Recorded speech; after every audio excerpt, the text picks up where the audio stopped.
Question number 4 में given है show that the following 4 conditions are equivalent. यहाँ पे ये जो 4 कंडीशन गिवन है इनको हमें इक्वल प्रूफ करना है। इसको सॉल्व करने के लिए हम एक एग्जाम्पल की हेल्प लेंगे, उसके बाद आपको मैं बताऊंगा कि एग्जाम में कैसे लिखना है। ए है वो बी का सबसेट गिवन है, तो मैं यहाँ पे दो ऐसे सेट लूंगा जहाँ पे ए है वो बी का सबसेट होना चाहिए। तो a इक्वल्स टू अगर 1,2 ले रखा है तो बी सेट के एलिमेंट क्या होंगे। देखो a अगर b का सबसेट है तो a सेट के सारे एलिमेंट है वो b सेट में होने चाहिए। तो b सेट में 1 आएगा 2 आएगा। उसके बाद में मैं यहाँ पे कुछ और एलिमेंट ले लेता हूँ, यहाँ पे मैंने 3 ले लिया। तो यहाँ से आप देख सकते हो कि a है वो b का सबसेट है, a है वो b का सबसेट है। ठीक है, तो ऐसे हमने दो सेट ले लिए जहाँ पे ए बी का सबसेट है। अब इस क्वेश्चन को हमें कैसे सोल्व करना है, यहाँ पे देखो ए एंड बी को अगर हम वेन डायग्राम पे रिप्रेजेंट करेंगे तो यहाँ पे एक रेक्टेंगल ड्रॉ करूंगा। कॉर्नर पे हमें क्या लिखना है, यू, तो ये यूनिवर्सल सेट को रिप्रेजेंट करेगा। ए सेट को हमने यहाँ पे सर्कल से लिख दिया। उसके बाद में जो बी सेट है उसको भी हमें यहाँ पे एक सर्कल से रिप्रेजेंट करना है। अब ए सेट का एलिमेंट है 1 2, वो बी सेट में भी आ रहा है, तो इन दोनों एलिमेंट को कहाँ पे लिखना है, इन दोनों का जो कॉमन पार्ट है। उसके बाद में यहाँ पे देख सकते हो कि बी सेट में एक एलिमेंट और आ रहा है 3, इसको मैंने यहाँ पे लिख दिया। ये इसका क्या बन गया, वेन डायग्राम बन गया। अब यहाँ पे देखो सेकंड पार्ट में क्या गिवन है, a minus B equals to empty set. तो a माइनस बी क्या होता है, a माइनस बी का मतलब क्या होता है, ए सेट के एलिमेंट है 1,2 माइनस बी सेट का एलिमेंट है 1 2 3।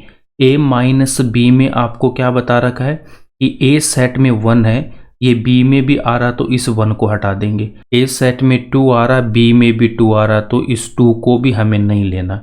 इसका मतलब ए माइनस बी में कोई भी एलिमेंट नहीं आएगा, तो इसको मैं एम्प्टी सेट बोलता हूँ, इसको मैं 5 से रिप्रेजेंट कर दूंगा। उसके बाद आपको मैंने क्या बता रखा है, यहाँ पे देखो अगर मैं वेन डायग्राम की बात करूं तो ये जो पार्ट होता है वो क्या होता है आपके पास में, a माइनस बी होता है।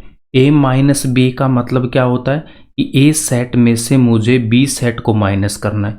तो a सेट में से ये पूरा का पूरा जो b सेट है इसको अगर मैं यहाँ से हटा दूंगा तो मेरे पास में क्या रह जाएगा, a वाला ये जो इतना वाला पार्ट है, तो इसमें देख सकते हो कोई भी एलिमेंट है क्या, नहीं है। तो a माइनस बी क्या आ जाएगा, एम्प्टी सेट आ जाएगा। वेन डायग्राम से भी हम समझ सकते हैं। उसके बाद में थर्ड पार्ट में क्या गिवन है, a union b equals to b। a union b equals to b हमें प्रूफ करना है। तो यहाँ पे देखो a यूनियन b, तो a यूनियन b में क्या आएगा, a सेट के एलिमेंट को लिखूंगा 1,2, यूनियन है तो b सेट में से देखो 1 को हमें नहीं लिखना, 1 ऑलरेडी आ चुका है, 2 भी ऑलरेडी आ गया, इसको भी नहीं लिखेंगे। यहाँ पे 3 है तो इस 3 को मैं लिख दूंगा, 1 2 3 आएगा। 1 2 3 हमें बी सेट गिवन है, तो इक्वल्स टू में मैं क्या लिख दूंगा, बी लिख दूंगा। आपको वेन डायग्राम में बता रखा है कि यहाँ पे ए सेट है, यहाँ पे बी सेट है, यहाँ पे ए है, यहाँ पे बी है। ए एंड बी के कॉमन में कितना 1 2 और यहाँ पे 3 है।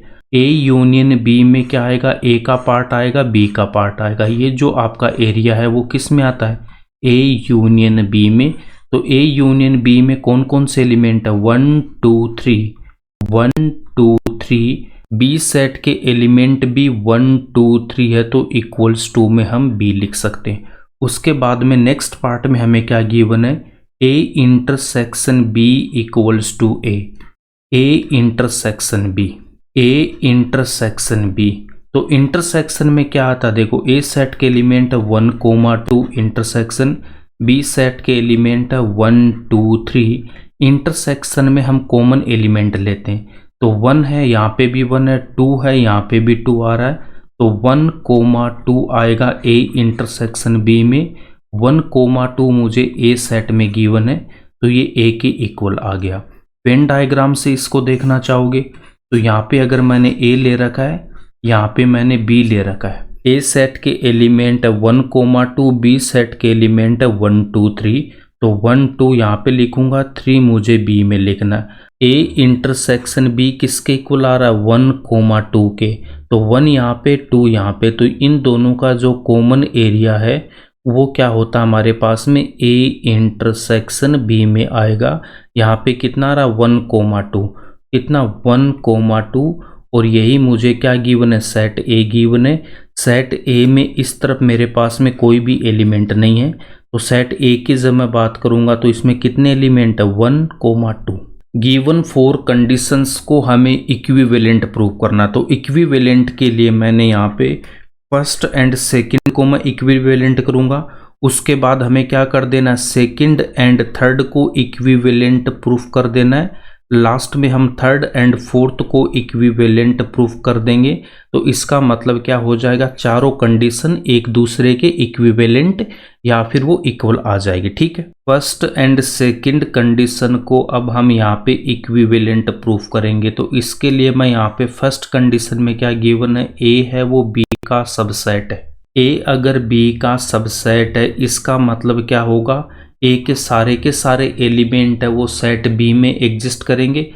यहाँ पे देख सकते हो ए सेट के एलिमेंट क्या है, 1,2, तो 1,2 सेट बी में भी आएगा। तो इसको मैं क्या बोल सकता हूँ कि अगर ए बी का सबसेट है तो हम यहाँ पे क्या बोलेंगे, for every x belongs to set A, x belongs to set also. इसका क्या मतलब है कि जो भी एलिमेंट मेरे पास सेट ए में है वो सारे के सारे सेट बी में भी एग्जिस्ट करेंगे, तभी ए है वो बी का सबसेट होगा। उसी केस में ए है वो बी का सबसेट होगा। आप क्या बोल सकते हो, all the elements of set A are in set B. A की बात है, ए के सारे एलिमेंट अगर बी सेट से बिलोंग कर रहे हैं तो यहाँ पे मैं क्या लिख सकता हूँ, ए माइनस बी है वो किसके इक्वल आ जाएगा, वो एम्प्टी सेट के इक्वल आएगा। यहाँ पे देखो ए सेट के एलिमेंट क्या मेरे पास में 1,2, बी सेट के एलिमेंट क्या 1 2 3, तो यहाँ पे 1 2 और यहाँ पे 3। ए सेट में से मुझे बी सेट को माइनस कर देना है, तो यहाँ पे देखो ये जो बी सेट है इसको मैं यहाँ से माइनस कर दूंगा।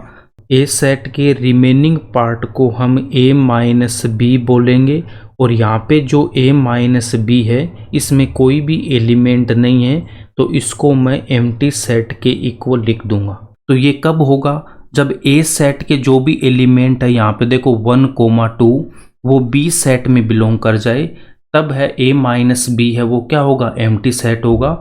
वही हमने यहाँ पे लिखा है, ए बी का सबसेट है तो वहाँ से हमने ये लिख दिया। और इस कंडीशन से मैं ये लिख सकता हूँ कि जब ए के सारे एलिमेंट सेट बी में है तो ए माइनस बी क्या आएगा, एम्प्टी सेट आएगा। कंडीशन नंबर 1 कंडीशन नंबर 2 के इक्विवेलेंट हो गई, तो 1 है वो यहाँ पे 2 के इक्विवेलेंट हो गया। सेकंड एंड थर्ड कंडीशन को अब हम यहाँ पे इक्विवेलेंट प्रूफ करेंगे। सेकंड कंडीशन में क्या गिवन है, ए माइनस बी है वो एम्प्टी सेट के इक्वल है। यहाँ से हम स्टार्ट करेंगे। इसका क्या मतलब हो जाएगा, ए माइनस बी अगर एम्प्टी सेट है तो इसका मतलब क्या है कि ए सेट के सारे जो एलिमेंट है वो बी सेट में बिलोंग करेंगे। यहाँ पे बोल सकता हूँ मैं कि ए सेट के जो भी एलिमेंट है वो बी सेट में बिलोंग करेंगे। All elements of set A are in set B. A set के जो एलिमेंट है यहाँ पे देखो 1,2 वो सेट बी में भी बिलोंग कर रहा है, 1,2 बी सेट में 1 2 3। All elements of set A are in set B, तो 1 2 है वो सेट बी में आ गया। तो इसका मतलब क्या हो जाएगा, जब ऑल एलिमेंट सेट ए के सेट बी में है, A union B equals to, मैं यहाँ पे क्या लिख सकता हूँ, बी लिख सकता हूँ। इसको हम वेन डायग्राम से भी समझ सकते हैं। ए यूनियन बी में हमने क्या फाइंड आउट किया था, यहाँ पे ए सेट है, यहाँ पे बी सेट है, और यहाँ पे 1 2 उसके बाद मैंने यहाँ पे 3 लिख दिया। ए यूनियन बी में ए एंड बी के सारे एलिमेंट आ जाएंगे। ए यूनियन बी में कौन कौन से एलिमेंट आएंगे, 1 2 3। यही सेट बी में गिवन है तो इक्वल्स टू में सेट बी लिखूंगा। सेट बी में गिवन है 1 2 3। तो यहाँ पे देखो ऑल एलिमेंट्स ऑफ ए, तो ए के जो एलिमेंट है 1,2 वो सेट बी में आ रहा है, तो ए यूनियन बी है वो बी के इक्वल होगा। यहाँ से हम क्या बोल सकते हैं कि जो सेकंड कंडीशन है वो थर्ड कंडीशन के इक्विवेलेंट होगी। थर्ड एंड फोर्थ कंडीशन को अब हम यहाँ पे इक्विवेलेंट करेंगे। Third and fourth condition A union B equals to B, A union B equals to अगर बी है तो इसका मतलब क्या हो जाएगा, all the elements of set A set B में बिलोंग करेंगे। ए यूनियन बी है वो बी के इक्वल होगा। यहाँ से मैं क्या बोल सकता हूँ कि जो ए सेट के एलिमेंट है वो इन दोनों में कॉमन है। तो यहाँ पे देखो कॉमन एलिमेंट क्या आ रहा है, 1 आ रहा है, 2 आ रहा है। 1,2 सेट ए के एलिमेंट है, A union B equals to B है, तो वहाँ पे सेट ए है वो कॉमन होगा। यहाँ से आप क्लियरली देख सकते हो। तो यहाँ से मैं क्या लिख सकता हूँ कि ए इंटरसेक्शन बी है वो क्या आ जाएगा, वो ए आएगा। A intersection B equals to यहाँ पे 1,2 है। ए एंड बी में यहाँ पे देखो ये जो कॉमन पार्ट है उसको हम क्या बोलेंगे, ए इंटरसेक्शन बी। इसको वेन डायग्राम से हम समझ सकते हैं। ए सेट ले रखा है, उसके बाद हमने यहाँ पे बी सेट ले रखा है। ए सेट के एलिमेंट 1,2 सेट बी में भी है, उसके बाद बी में एक एलिमेंट और है मेरे पास में 3। ए इंटरसेक्शन बी में इनका कॉमन पार्ट आएगा, तो यहाँ पे A intersection B equals to 1,2 आएगा। 1,2 सेट ए के एलिमेंट है, तो इक्वल्स टू में मैं ए लिख दूंगा। यहाँ से क्या लिखेंगे, ए इंटरसेक्शन बी ए के इक्वल होगा। इसका मतलब कंडीशन नंबर 3 कंडीशन नंबर 4 के इक्विवेलेंट हो जाएगी। इसका मतलब चारों कंडीशंस क्या हो गई, इक्विवेलेंट हो गई। सॉल्यूशन कैसे लिखना है इसका, let A equals to 1,2 B equals to 1, 2, 3। A set के सारे एलिमेंट है वो बी सेट से बिलोंग कर रहे हैं। इसका हमने यहाँ पे वेन डायग्राम बना दिया। 1,2 बी सेट में आएगा, उसके बाद में यहाँ पे हमने 3 लिख दिया। अब ये जो मेरे पास में पार्ट होता है इतना, इस पार्ट को हम क्या बोलते हैं, ए माइनस बी। तो ए माइनस बी में कोई भी एलिमेंट नहीं आ रहा, इसका मतलब ये क्या हो जाएगा, एम्प्टी सेट। उसके बाद में यहाँ पे ये जो पार्ट है 1, 2 वाला, इसको हम क्या बोलेंगे, ए इंटरसेक्शन बी। तो यहाँ पे क्या आ रहा मेरे पास में 1,2, इसका मतलब ए सेट ही आ रहा है। उसके बाद में यहाँ पे ए यूनियन बी की मैं बात करूँगा, तो ए सेट के एलिमेंट आएंगे सारे के सारे, बी सेट के एलिमेंट भी यहाँ पे आएंगे। तो ए यूनियन बी में क्या हो जाएगा, A union B equals to 1, 2, 3। ये किसके इक्वल हो जाएगा, यही हमें सेट बी में गिवन है। तो यहाँ पे देखो ए बी का सबसेट है, ये कंडीशन यहाँ पे सेटिस्फाई हो रही है। ए सेट के सारे एलिमेंट बी सेट से बिलोंग कर रहे हैं। A minus B empty set, A union B B के इक्वल, उसके बाद ए इंटरसेक्शन बी है वो ए के इक्वल आ रहा है। अब हम यहाँ पे क्या करेंगे, showing condition 1 is equivalent to condition second. तो फर्स्ट वाली कंडीशन को मैं लूँगा, ए बी का सबसेट है, इसका मतलब ए सेट के सारे एलिमेंट है वो बी सेट से बिलोंग करेंगे। तो यहाँ पे जब मैं ए माइनस बी करूँगा तो वो एम्प्टी सेट आएगा। तो फर्स्ट एंड सेकेंड कंडीशन यहाँ पे इक्विवेलेंट हो गई। सेकेंड एंड थर्ड को इक्विवेलेंट करने के लिए सेकेंड कंडीशन को मैं लूँगा, A minus B equals to empty set. A minus B equals to empty set उसी कंडीशन में आएगा जब ए सेट के सारे एलिमेंट बी सेट में होंगे। इसका मतलब ए यूनियन बी है वो किसके इक्वल आएगा, बी के इक्वल आएगा। तो यहाँ से हम बोल सकते हैं सेकेंड एंड थर्ड क्या होगी, इक्विवेलेंट हो गई। थर्ड एंड फोर्थ को इक्विवेलेंट करने के लिए थर्ड वाली condition A union B equals to B को लेंगे। A union B equals to B है, इसका मतलब भी क्या हो जाएगा कि ए सेट के सारे एलिमेंट है वो सेट बी में, तो जो कॉमन एलिमेंट है ए एंड बी में must be the element of set ए। तो यहाँ से जब मैं ए इंटरसेक्शन बी की वैल्यू लिखूंगा तो वो ए सेट के इक्वल आएगा। थर्ड एंड फोर भी हमने इक्विवेलेंट प्रूव कर दिया। इसके बाद यहाँ पे लिख देंगे since 1 equivalent to 2, 2 equivalent to 3, 3 equivalent to 4, therefore all 4 conditions are equivalent. यहीं पे ये क्वेश्चन कंप्लीट होता है। अगर वीडियो पसंद आए तो लाइक करना, ज़्यादा से ज़्यादा अपने दोस्तों के साथ शेयर करना एंड इस चैनल को सब्सक्राइब कर लेना।